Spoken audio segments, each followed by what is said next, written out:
All right, AP Worlders, welcome. We're going to talk about World War II, which is both interesting and horribly disgusting, and we don't have much time, so let's go fast. We're going to blitzkrieg. Let's get started. All right, so the Second World War. What I want to share on this slide, or the whole point of this, is just who's involved.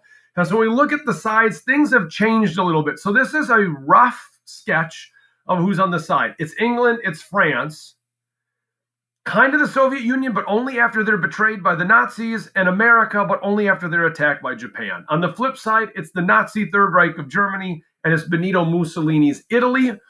And then we have Japan, right? So Japan has flipped sides, and they are going to be part of the Axis powers. I'll explain more about why later.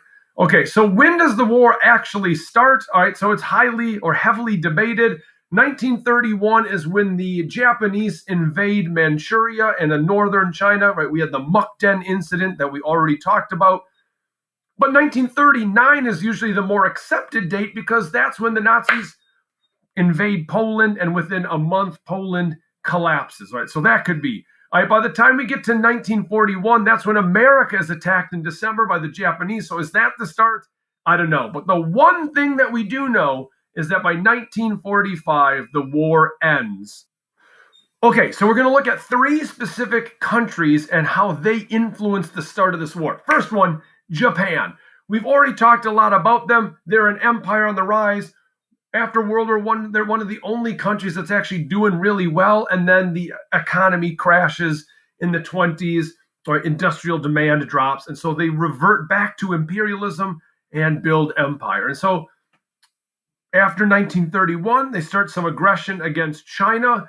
And in the 1930s, right at the beginning of what I would argue World War II, but this is actually right before, we have something known as the Rape of Nanjing. Right? Not to get like disgusting or weird on you, but this really, sadly, is a warning sign for the atrocities that would be World War II. One, right? Warfare is inconsiderate of civilians. We're talking about aerial campaigns where they're just paving cities with bombs, not really aiming, but just killing everyone. There's this ethnic superiority complex about the Japanese. They view the Chinese as subhuman. And so we're talking about really nasty stuff. Rape of women, butchery and massacre of children, shooting people into mass graves. I mean, this is some really disgusting stuff. And sadly, it's only the beginning of a war that's going to be full of disgusting stuff, right? Japan gravitates towards Germany and Italy as an alliance, partially because Germany has a non-aggression pact with the Soviet Union. And that means that Japan doesn't have to worry about a Soviet or a Russian presence against its empire. So they kind of tap into that. And so when you look at the map here, man, there's a lot of red, right? Japan has, in the span of really about, 2 decades, 15 years, taken over really most of the Pacific Ocean. And so out here, we've got Midway Island, and then Hawaii would be over here, right? So America is the last big threat. And that's why, Pearl Harbor happens and America gets sucker punched, and we kind of know the rest. But from a strategic standpoint, you can really understand actually why Japan came knocking for America. I'm not saying it was good. I'm just saying you can understand the reasoning. Right, Italy, not a lot to say about Italy, but they are also dreaming of empire like the Japanese. Unlike the Japanese, who bring down China and the Pacific, Italy decides to invade Ethiopia.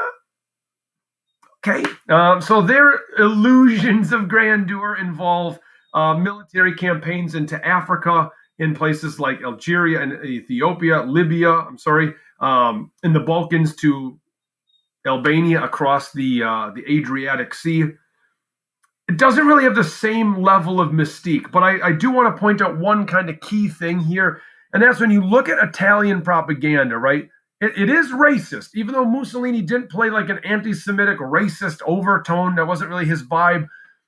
This is what they were telling people, right? That the Italians were there to take care of and provide humanitarian, needs for the people. And yet the real hard evidence, the photographic evidence, shows a different story. And that is that the Italians had no problem massacring innocent people unprepared for warfare as part of a brutal occupation of an African state, right? So that's the power that propaganda plays and the way it manipulates the masses, right? That is the danger of these total regimes of the time, right? So the last one I want to look at is Germany. We've already talked about Hitler quite a bit. What I want to talk about is kind of his goals for building his empire. So remember, Hitler is not a German, right? So he's an Austrian man, but he's from a Germanic state, right? So he grew up in the First World War, Austria supporting Germany, this pan-Germanic flavor. And that's really going to be his inspiration for his empire building in the 1930s, right? He looks at places like Czechoslovakia and Poland. These are countries that didn't exist 30 years ago, before the Treaty of Versailles. And he wants to go back and give those lands that were taken from the Germans back to Germanic peoples. And so 1935, he moves his military into the Rhineland, which is the land along the Rhine River. Okay, and so you have militarization, reoccupation of German territories along the Rhine on the French border. Then, a couple years later, we have Anschluss, right? The union with Austria. That's Hitler's home country, again, a Germanic country. The Sudeten territories in Czechoslovakia are also predominantly Germanic, and so he's drawing the German people into one German empire, the Third Reich, right? The Third German Empire. And he has no love for Poland or the Slavic people or any of these territories that he believes as illegitimate, right, created by the Treaty of Versailles, which was also illegitimate. And so he's beginning a campaign to prove that Germans are not just rightfully in control, but are ethnically, racially superior to the people who occupy these states. All right, so the rest of the world freaks out and like, oh my God, this Hitler guy. I mean, what's up with the mustache and why is he such a prick? And so in 1938, they hold the Munich Conference in Berlin. Just kidding, in Munich. Okay, Neville Chamberlain is the Prime Minister of England. He shows up and he executes a plan or a policy known as appeasement. And it's taken a lot of criticism down the years. History has not been nice to Neville Chamberlain because basically appeasement means he gives in to Hitler's demands and says, all right, naughty, naughty, no more Hitler, right? But we'll let it slide this time. And so he gave a famous speech where he said, you know, I have brought peace in our time. And then people criticize him for being an idiot. There's a lot of historical evidence that shows that Neville Chamberlain wasn't really an idiot. He was desperate, right? Britain and France were not really in a good place to fight a war. And so appeasement was a way of buying time, avoiding confrontation so that England and France maybe had a chance to ready themselves.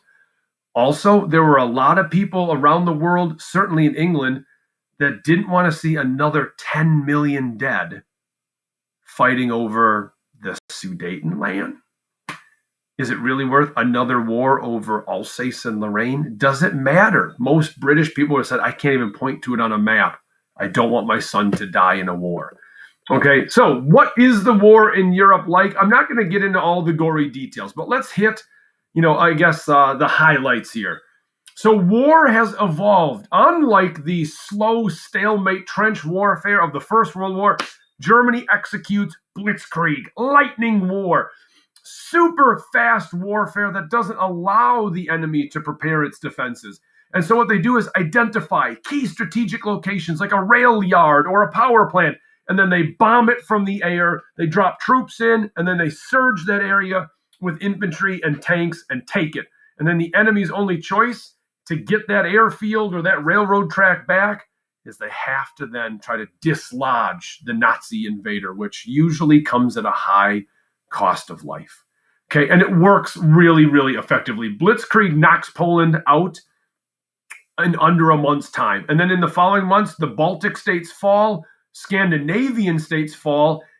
And so that was September 1st, 1939, that they invade Poland. By the time we get to late spring of 1940, we've got the Netherlands, Belgium fall, and by June of 1940, France is officially surrendered and out of the war. So in less than a year, almost all of Europe is either allied or taken over to the Nazi regime. And that means that England, Britain, is alone to fight against the Nazi juggernaut. And so Hitler tries to bomb England into oblivion in something known as the Battle of Britain, aka the Blitz. But England stands firm, stands resolved, and alone. No America to help, no Soviet Union to help. England is alone. All right, but Hitler does something desperate, I would also say extremely stupid. Instead of focusing on England and finishing the job at hand, they start running out of resources, and he betrays his non-aggression pact with Stalin and invades the Soviet Union. And it ends up being an absolute catastrophe. The Germans inflict ridiculous atrocities, the amount of butchery, rape, murder, torture across the Soviet Union on a magnitude unexperienced. And when the Soviets finally beat the Germans, it will be repaid. I mean, we're talking some nasty brutality. And so originally, it looked like the Nazis might take the Soviet Union, but after several years of fighting, the Soviets will push the Nazis back. All right, the Allies in the central and western parts of Europe, the only fighting really going on for most of that middle part of the war is the air war. Bombing missions all across Europe, bombing not just targets, but eventually just bombing cities. They call it carpet bombing. Americans bombed by the day, the British bombed at night. And so constant bombardment of factories and mines and submarine pens and docks. I mean, you name it, we were bombing it. And so eventually, by 1944, the Allies invade northern France at Normandy, and within months, the Allies are pushing the Nazis back in the west. The Soviets are pushing them in the east, and they're pinching them in. And eventually, Hitler kills himself, and the war in Europe ends. Now, in the Pacific, it's really just Japan running amok, right? They're going crazy, building this massive empire. And as I mentioned before, it's only America that poses a threat. And if they can land that sucker punch, maybe America can't fight in the Pacific. But they don't do enough to knock America out. And when America enters the war, they're determined to bully Japan for their aggression. And they do. It's a very costly, slow war as the Americans work their way across the Pacific. The Japanese resort to suicide attacks, kamikaze attacks. So here's a kamikaze airplane crashing into a ship. And that stems back to this idea of the Bushido Code, right, that samurai would use. It's better to die than to bring dishonor. And so the resolve of the Japanese state convinced President Truman that the usage of atomic weapons was justified.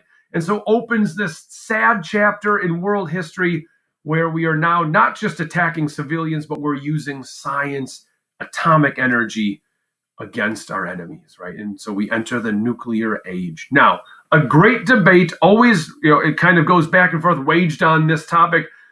Did the A-bombs cause Japan to surrender? A lot of people like to think so, especially in America, although a lot of scholarship actually seems to indicate that Japan surrendered not because of the bombs, but because of the promise of a Soviet invasion of Japan, right? So the Soviet Union declares war on Japan, and they threaten that they will invade the island, and within 1 week's time, Japan surrenders. And so the hatred between Russia and Japan obviously goes back to the Russo-Japanese War, and certainly actually before that. And so I think it's probably more likely that that growing feud, Japan did not want to be taken over by the communist, insurgent or the communist state of Russia. All right, so what do we care about the war? What are the things that we take away from this? One, World War I mattered, right? World War II was in many ways kind of the second half of the game, right? Total warfare of World War I had led us to totalitarianism, had led us to fascism. We had witnessed people being starved with blockades and being harmed in the First World War. That is now going to be escalated to a plane unimaginable previously. And not just attacking cities or bombing cities, but things like the Holocaust, where the people are the target. I hate Slavs, I will kill them. I hate Jews, we will kill them. I want this territory, we will take everything there. Right? People now are actually as much in danger as the soldiers on the battlefield. Two, when we look at World War I, we talk about the main causes, things like militarism and nationalism. Those are not only just still existent, they've probably become hyper causes of World War II, right?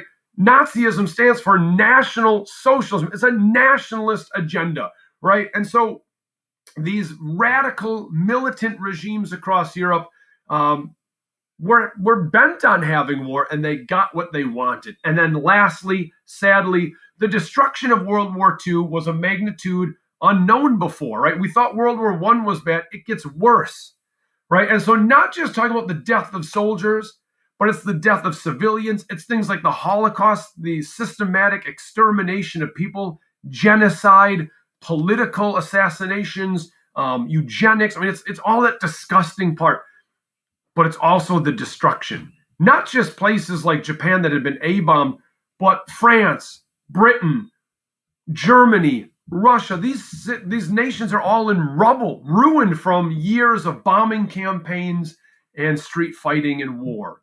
And so what that means is Europe must rebuild. Most nations have experienced absolute terrible loss. And the world that emerges from World War II will really kind of fit into two hemispheres. There's two superpowers, America and the Soviet Union. And the Soviet Union tries to fix the problems of the world through communism. America tries to fix the problems of the world through money and free markets and, in essence, buying friends. And so the 40-year Cold War is really already created in World War II with these two massive friends that are truly frenemies and will become enemies by the time we dive into the Cold War. All right, guys, hopefully that helps with World War II, and we'll finish up this curriculum real quick.